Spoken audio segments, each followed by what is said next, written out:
Justin, you must be pleased with that. It's bounced back after Thursday night. What really changed for you guys in that second quarter today?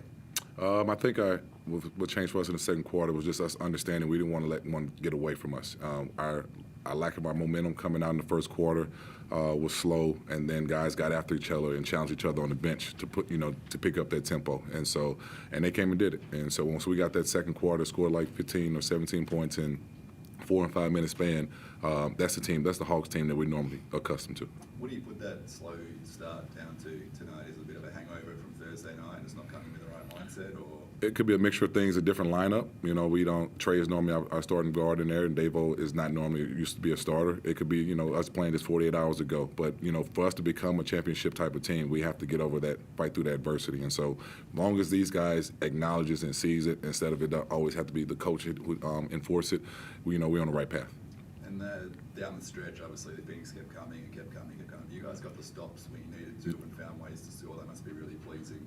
Yeah, stressful environment, on the road. The only way you become a championship team is if you win on the road, and we have to find a way to win games like this. And those guys really dug down deep. Everybody contributed somehow, some way for us to get those stops. Tyler, what was the mood of the group coming in, especially after Thursday, one that you guys probably thought you at least had a chance to take to OT, if not come away with a win? It was just determination. JT said our goal is to not lose 2 in a row ever this year, and in order to do that, you got to come into a tough environment on the road off of back-to-back and find a way to win the game. And this league's tough. Every team's good. There's no nights off. So to come in here to get a win, we're happy with it. And obviously winning on the road as well, it's never easy to do. This team's been up and about, obviously winning their last 2. How tough were you expecting this game to be? And, where do you kind of put that team now based on where they were early in the season as well? Yeah, I mean, they're kind of similar to like us last year. And you go into these games like this, you're playing pretty free, you're playing hard, and you really have nothing to lose, and those are the most dangerous teams. So they were in it the whole game. It was a battle back and forth. So we knew coming in this wasn't going to be an easy game. No game has been easy this whole year. So credit to them. Like they played a great game. We just found a way to close it at the end. Justin, that's 7 losses in a row here, but you finally broke the hoodoo. How important is that? You're going to have some big games here this season. Yeah, I told the guys, before the game started, I never won here, and I wanted to find a way to, break that curse. But we, that's not one of our, our goals is to figure out, 7 years or whatever the case the stat might be. We just want to come find a way to win games, and so I think that we want to build and become, use our continuity and our, just to come together as much as we can and use these games as a learning tool. So we lost Thursday, we learned from that, and we wanted to make sure we come back and not lose today. So what was said in that time out in that second period, when you did go on that 14-0 run? A lot. A lot. It was all type of variations. But one thing, just, don't let them out-toughen us. I mean, they have their mojo going. Sam is doing a good job the last couple of weeks with this group and getting them to, winning their last 2 games. And they felt that they were supposed to win this one today. And we didn't want that to happen. Just one guy who really stood out in the second period. Obviously, Tyler was huge in the third. But Darius in that second quarter, I know it just seemed to change the momentum of the game. It didn't give Jordan much of a look in. No, he's Darius is tough on himself because he had a couple games that he wished he could have played better or played more in, and so he challenges himself, and we support him. And I know he was going to come out and have a big one today, and he set the tone by defensively really locking in. And once he started making those threes, he's really tough to stop. JT, have you had a chance to process, I guess, the craziness of Thursday night, or has it all been just shift your focus to the Phoenix and then you worry about that later? Oh, yeah, I'm not worried about it at all. I'm just worried about the next games. And I was worried about this game, and I'm worried about the next perf. So those days or times are behind us, and we're just happy we got this win today.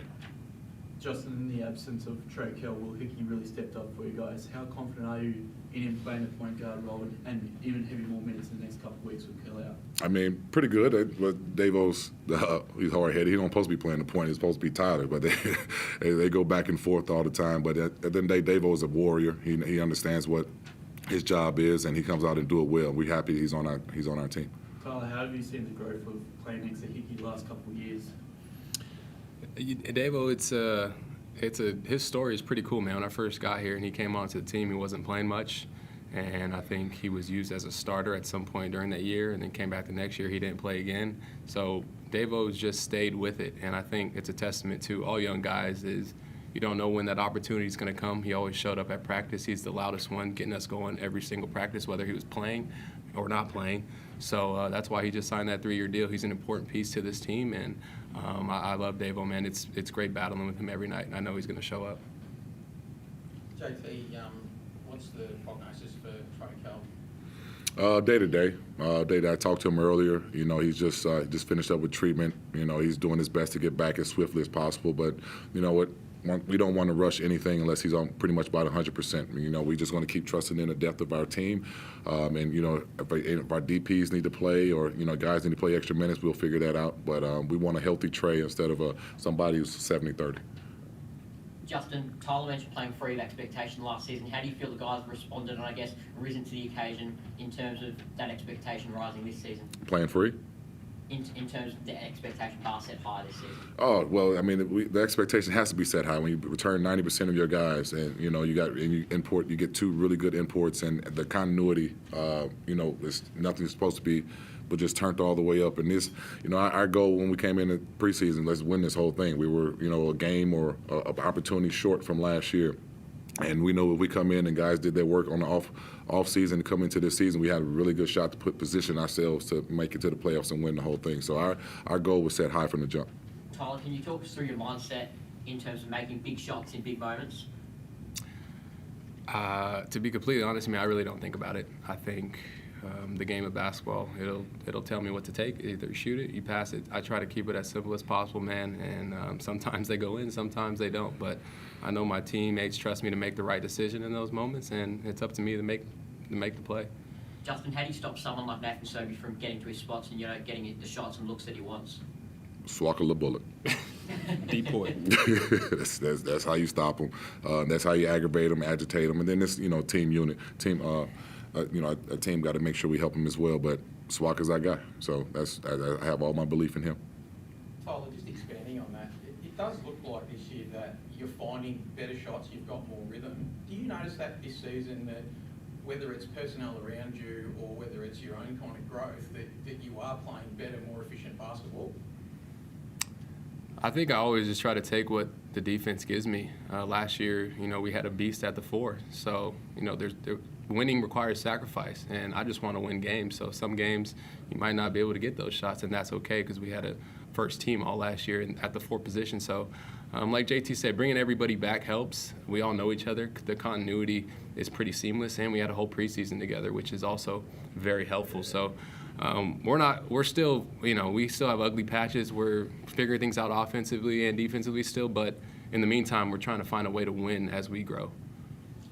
Just one more, Tyler. Just from last year to this year as a group, the self-belief, you spoke about the determination you had coming into this game here tonight, but the belief as a group in terms of bouncing back from adversities, which maybe wasn't there, especially for the first half last season, are you seeing a real difference in that with this group, that you guys know who you are, you know what you're capable of, and no matter what's happened in the previous game, you're just focused on keeping to grow and build?